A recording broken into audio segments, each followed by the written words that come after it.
Salam sejahtera, bertemu kembali dengan saya. Siapa yang tidak kenal dengan Kuala Lumpur Twin Tower ataupun disebut sebagai KLCC?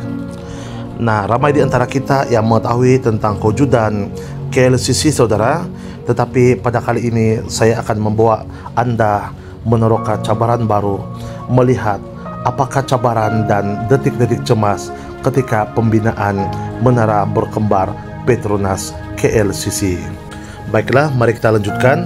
Menara berkembar Petronas, sepasang menara yang sangat besar dan megah menguasai langit ibu negara Malaysia, yaitu Kuala Lumpur. Menara yang sangat hebat ini mencapai 88 tingkat dengan ketinggian 450 meter, hampir setengah kilometer ketinggian. Membersihkan 16.000 tingkat di hanya satu menara mengambil masa selama seminggu. 10.000 orang tinggal dan bekerja di dalamnya. Sebuah kota di atas langit. Dahulunya pernah menjadi bangunan tertinggi di dunia dan masih memegang rekod menara berkembar tertinggi di dunia. Menara ini menempatkan ibu pejabat syarikat terbesar di Malaysia, yaitu Petroleum Nasional Petronas. Menara berkembar ini yang juga menempatkan shopping mall Suria KLCC bukan sahaja menjadi tumpuan warga tempatan, malah juga pelancong-pelancong luar. Bagi mereka yang kerap mengunjungi Suria KLCC sambil menikmati pemandangan berlatar belakangkan bangunan megah ini, bagi mereka yang kerap mengunjungi Suria KLCC sambil menikmati pemandangan berlatar belakangkan bangunan megah ini, pernahkah Anda terpikir bagaimana bangunan setinggi dan segah ini mampu dibina? Namun, bagi setiap satu perkara hebat, ia juga dibayar dengan harga yang hebat. Menara ini adalah hasil buah pikiran mantan Perdana Menteri YAB yang amat berhormat Tun Dr. Mahathir Mohamad, yang juga pemimpin tertinggi negara pada ketika itu. Ketika itu, tiada negara yang mampu untuk coba bertanding dan mencabar Amerika Syarikat dari segi menara pencakar langit.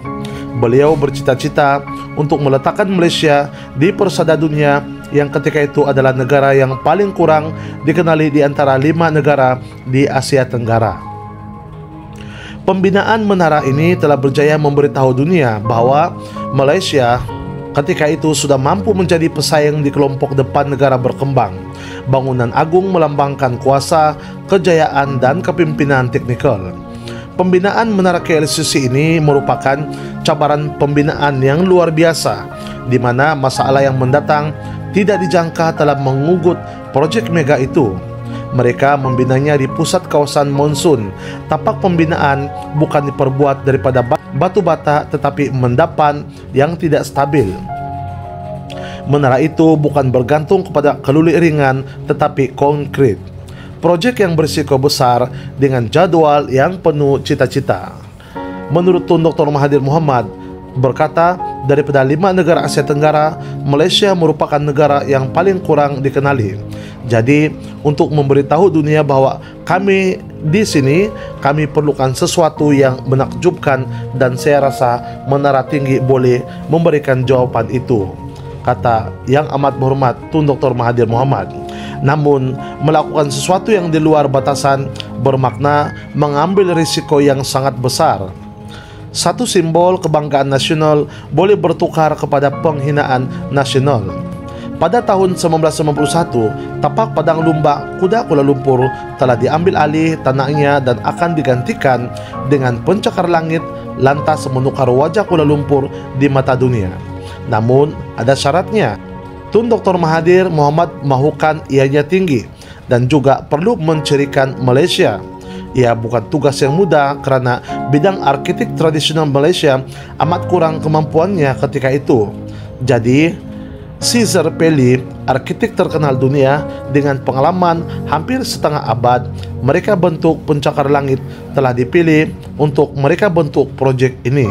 Namun, dia tahu ada perbezaan pada proyek ini daripada proyek-proyek yang lain. Menurut Caesar Pelly, mereka mahukan bangunan Malaysia dan ia penting bagi mereka. Kami tanya mereka, apa yang anda maksudkan dengan Malaysia? Dan mereka tidak dapat memberikan jawapan, kata Caesar Pelly. Namun, beliau sudah tahu apabila mereka menyebut Malaysia, apa yang mereka maksudkan adalah Islam sebagai agama rasmi dan seni Islamik adalah sesuatu yang patut ditonjolkan. Disebabkan peraturan Islam melarang penggunaan gambar manusia yang menggunakan rekaan geometri seperti bulatan atau tumbuhan dan huruf abjad Jawi. Saya menelaah setiap buku seni Islam, setiap keluaran. Kami ada timbunan buku di sini, kata Caesar Pelli. Tapi bagaimana hendak tukarkan semuanya kepada sebuah pencakar langit? Caesar Pelli mendapat revolusi ide untuk mereka bentuk dua menara dan menyambungkannya dengan sebuah jambatan di separuh bangunan untuk menjadi simbolik kepada Malaysia baru, sesuatu yang tidak pernah dicoba sebelum ini. Lalu beliau pun terbang ke Malaysia untuk menunjukkan idenya. Mereka sukakan konsepnya, namun Tun Dr. Mahathir Mohamad tidak rasa ia cukup untuk melambangkan Malaysia. Berkali-kali Caesar mengubah suai reka bentuknya, dan setiap kalinya ia ditolak. Proyek itu seolah-olah telah gagal sebelum ia sempat dilakarkan. Kemudian muncul satu penemuan dari sumber yang memeranjatkan. Tun Dr. Mahathir Mohamad sendiri yang mereka bentuknya. Saya coba membuat lakaran supaya memberikan input berunsur Islam, kata beliau. Idea beliau adalah pelan lantai berdasarkan dua segi empat yang memanca, yaitu interlocking. Dalam simbol Islam, ia melambangkan tertib dan harmoni. Akhirnya, Tun Dr. Mahathir gembira, namun ia tidak bagi Caesar Pelli yang masih menghadapi masalah. Rekaan itu tidak dapat membekalkan ruang lantai yang diperlukan. Bagaimana dia boleh melaksanakan rancangannya dan memuaskan hati Perdana Menteri? Selepas 8 bulan yang sangat sukar, arsitek Caesar Pelli menghasilkan pelan yang memuaskan hati semua orang. Dia menghias pelan lantai dengan separuh bulatan pada penjuru, menambahkan ruang tanpa memusnahkan simbolisme. Mereka sudah ada reka bentuknya. Sekarang mereka perlu menukarnya menjadi kenyataan. Lelaki yang menghadapi cabaran besar ini, menggalas tugas ini adalah jurutera struktur Charlie Thornton, seorang pakar pencakar langit. Dia terlibat dari mula lagi memastikan idea untuk Caesar mampu dibina. Disebabkan belanjawan yang ketat, Malaysia hanya membenarkan 6 tahun pembinaan, walaupun ia perlukan sekurang-kurangnya 8 tahun.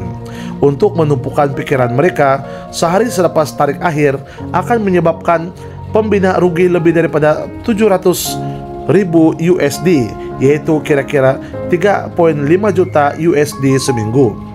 Namun proyek ini sedikit luar biasa. Kontrak untuk menara berkembang itu diberikan kepada syarikat pembinaan yang berlainan. Tun Mahathir percaya persaingan akan memastikan pembinaan mengikut jadwal. Tekanannya amat besar untuk mengikut jadwal yang ditetapkan. Pembinaan terpaksa berjalan tanpa diganggu 24 jam sehari, 7 hari seminggu, satu beban kerja yang sangat memenatkan. 2 lelaki dibuat terbang daripada Amerika Syarikat dan akan mengetuai pasukan pesaing itu, yaitu Foreman Bob Pratt mengetuai menara 1 manakala pesaingnya ialah Foreman menara kedua John Dunsford. Ketika baru hendak bermula, mereka menghadapi masalah besar sebelum baldi konkrit pertama dituang. Ada sesuatu yang tidak kena dengan tanahnya. Jurutera mendapati tiada tinjauan yang sepatutnya dilakukan ke atas tapak tersebut. Seluruh tapak itu terpaksa berhenti kerja. Ahli geologi mula mengorek ratusan lubang gerudi, mengeluarkan ribuan sampel. Mereka mencari batuan dasar, sesuatu yang keras untuk menyokong menara besar itu. Namun keputusan kajian tersebut amatlah teruk. Mengikut Bob Pratt, kami mendapati tapak itu bukan saja berada di atas batu kapur yang reput, tetapi ia juga di pinggir tebing yang curam, kata Bob Pratt. Terdapat batu kapur keras di sebelah tapak, tapi sebelah lagi lebih lembut, batu rapuh. Jika ia dibina di situ, tanah itu akan menjadi tidak rata. Menara itu akan tenggelam atau lebih teruk, runtuh. Pasukan itu mungkin akan berakhir dengan menara condong Malaysia. seluruh proyek berada dalam bahaya. Masa semakin suntuk, sementara mereka mencari penyelesaian. Menurut Charlie Thornton, kami membuang semua pemikiran lama dan kata kami mesti buat sesuatu yang berbeza di sini, kata Charlie Thornton. Charlie mencadangkan sesuatu yang sangat berani, yaitu mengali seluruh bangunan 60 meter ke atas tanah yang lebih lembut. Ia kelihatan seperti ide yang gila, namun terdapat pemikiran dan sebab jelas di sebaliknya. Mereka merancang untuk memasukkan beberapa cerucuk yang besar 120 meter ke bawah tanah ke lapisan batu dalam kerak bumi. Kemudian mereka boleh membina bantuan dasar sendiri di atasnya. Bangunan itu akan didirikan di atas permukaan konkrit yang luas. Pada awal tahun 1993, akhirnya pembinaan bermula. Membina lantai asas merupakan satu tugas yang sangat besar. Jika konkrit itu mengering secara tidak rata, seluruh dasar akan retak dan boleh melemahkan kemampuan untuk menyokong bangunan gergasi di atasnya.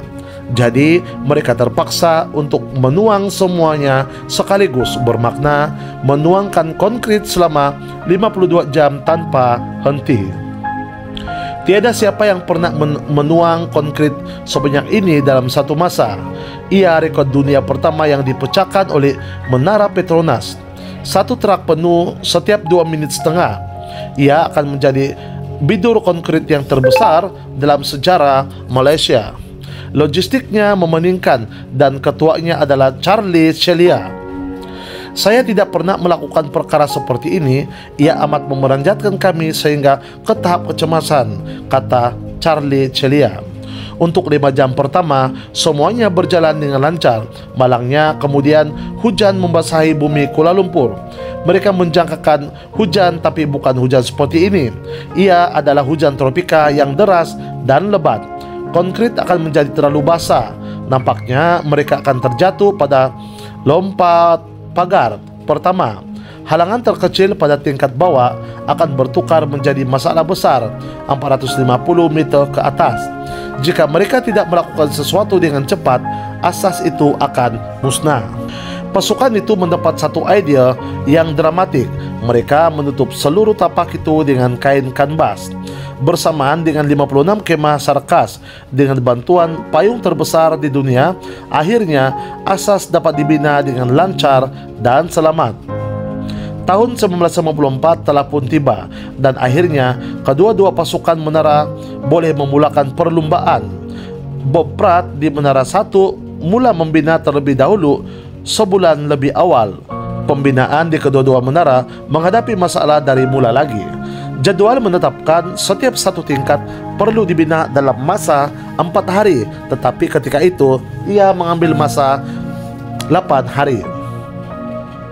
Pasukan itu terpaksa menggunakan cara pembinaan baru disebabkan masalah awal pada tanah yang menyebabkan risiko pembinaan menjadi lebih tinggi. Tiada siapa pernah mencoba teknik ini untuk pencakar langit mega sebelum ini. Pencakar langit biasanya digantung pada rangka keluli yang dibina dari alang untuk menyokong berat bangunan.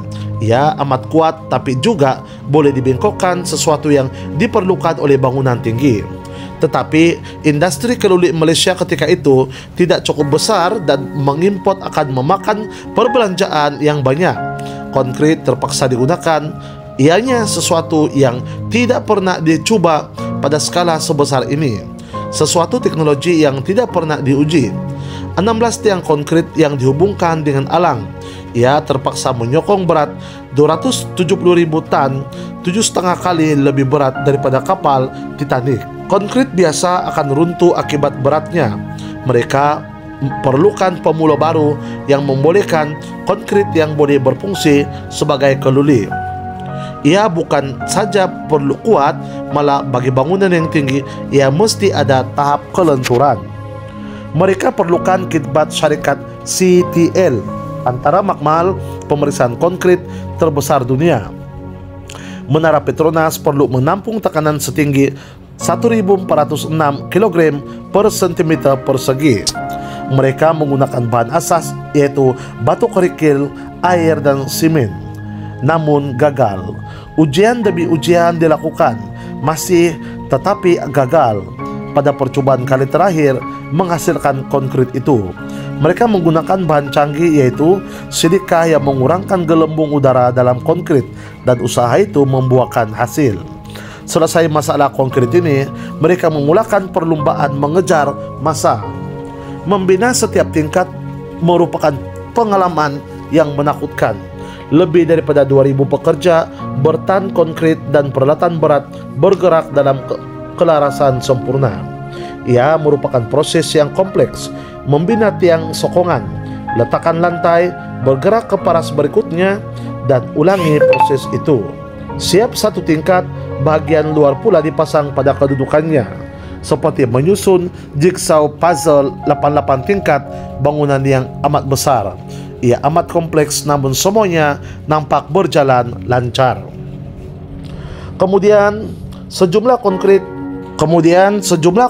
dihantar ke makmal untuk pemeriksaan rutin, dan ianya gagal. Konkrit yang dihantar untuk membina bangunan itu tidak cukup kuat. Ada orang yang tidak mengikut resepinya. Jadi persoalannya, adakah di antara konkrit yang bermasalah itu telah digunakan untuk membina menara Petronas? Sekali lagi, kerja terpaksa dihentikan. Jika mereka teruskan dengan konkrit yang salah, ia mungkin akan membawa pada. Untuk tugasan ini, Krisnaswamy diberi tanggung jawab memastikan konkrit itu mengikut spesifikasi yang tepat. Terdapat banyak perselisihan paham dan perbalahan, kata Krisnaswamy. Penyiasatan lanjut dilakukan, dan mujurlah konkrit bermasalah itu diletakkan di atas satu tingkat saja. Chris mengarahkan juru bina untuk merobohkannya dan mula sekali lagi. Jika konkrit bermasalah itu tidak dijumpai, akibatnya menara itu mungkin akan runtuh. Kemudian menguji ditingkatkan. Terdapat 3 lori konkrit di tapak pembinaan, dan setiap kelompok akan diuji sebelum dituang ke dalam menara. Bukan saja konkrit yang tidak betul melambatkan proses pembinaan, malah proses meletakkan lantai turut memberi masalah. Meletakkan lantai merupakan bagian yang memakan massa dan tenaga kerja, disebabkan lantai membantu menstabilkan seluruh bangunan.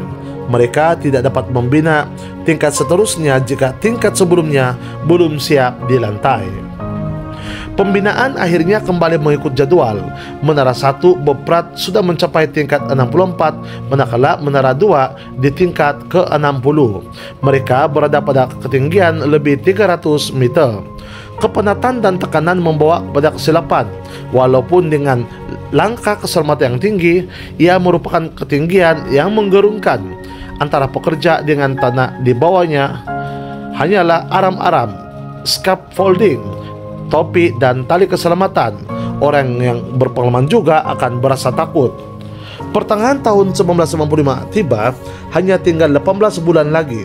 Kompleks itu mengandungi pejabat, pusat pemberi belah, dan sebuah auditorium dengan 800 tempat duduk. Dengan 10.000 orang menggunakan menara setiap hari. Cabaran terbesar adalah membawa ke mana mereka hendak pergi. Lift mengambil ruang yang banyak. Seterusnya yang menara ini tidak dapat menampung. Mereka memanggil syarikat lift Otis untuk menyelesaikan masalah ini. Mereka mencoba lift berkelajuan tinggi, tapi tidak dapat membuatnya bergerak pada kelajuan yang dikehendaki. Mereka masih memerlukan 4 kali ganda ruang yang ada. Akhirnya mereka menggunakan apa yang dimiliki menara itu, yaitu ketinggian, dan meletakkan 2 lift di atas satu sama lain. Apabila orang masuk ke dalam menara, mereka memilih sama ada mereka akan naik ke tingkat genap atau ganjil. 58 lift berganda boleh digunakan di kedua-dua menara. Hanya 70 saat untuk sampai kemana-mana satu tingkat. Ide yang menakjubkan. Akhir tahun 1995, mereka berada di tingkat 70 dan 72. Mereka sudah hampir siap dan mengikut jadwal. Namun masalah menimpa lagi, dan kali ini hanya berukuran 25 mm di menara 1. Perkara paling teruk telah berlaku, yaitu menara 1 ianya condong selebar 1 ibu jari.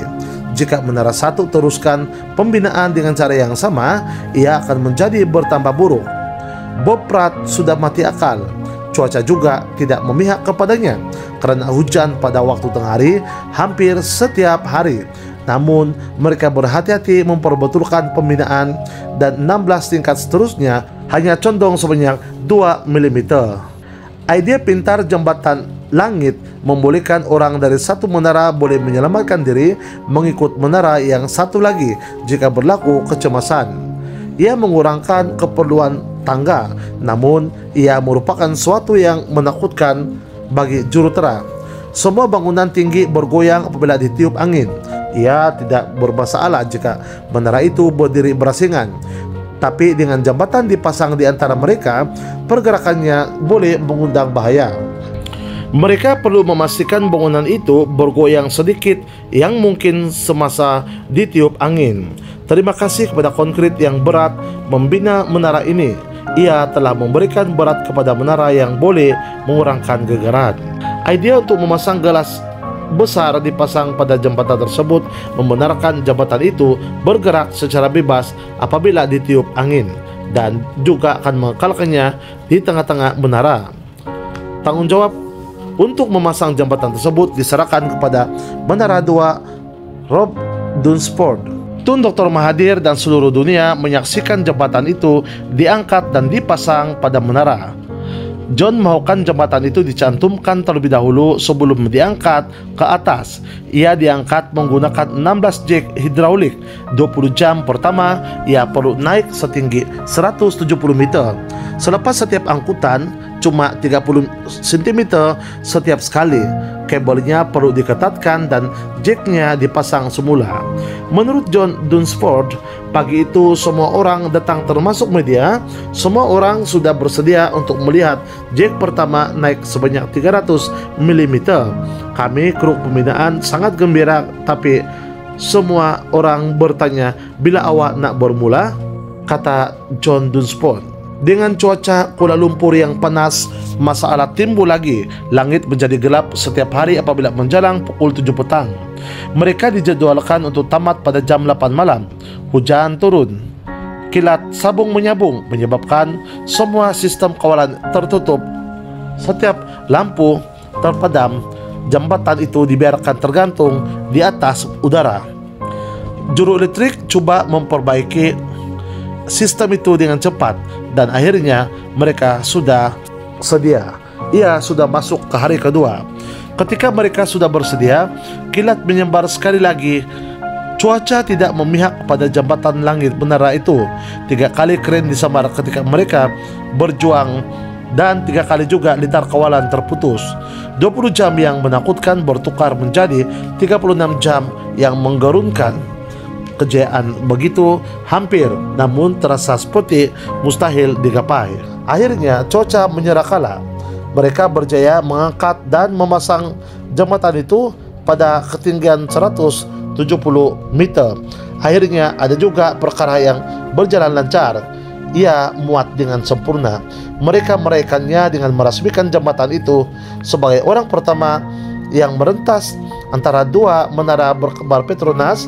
Ketika itu Menara Petronas menjadi bangunan paling tinggi selamat di dunia. Desember 1995, akhirnya pembinaan tiba ke saat akhir. Namun menyiapkan 88 tingkat menara itu bukanlah penghabisan cerita. Ia masih tidak mampu menandingi ketinggian Menara Sears, menara tertinggi ketika itu. Ada lagi satu perkara perlu diselesaikan sebelum meraih gelaran menara tertinggi, yaitu mercunya. Pengiraan resmi termasuk ketinggian hujung menara. Mercunya diperbuat daripada 60 meter tiang keduli sehingga 15 tingkat yang mempunyai sebiji bola di ujungnya.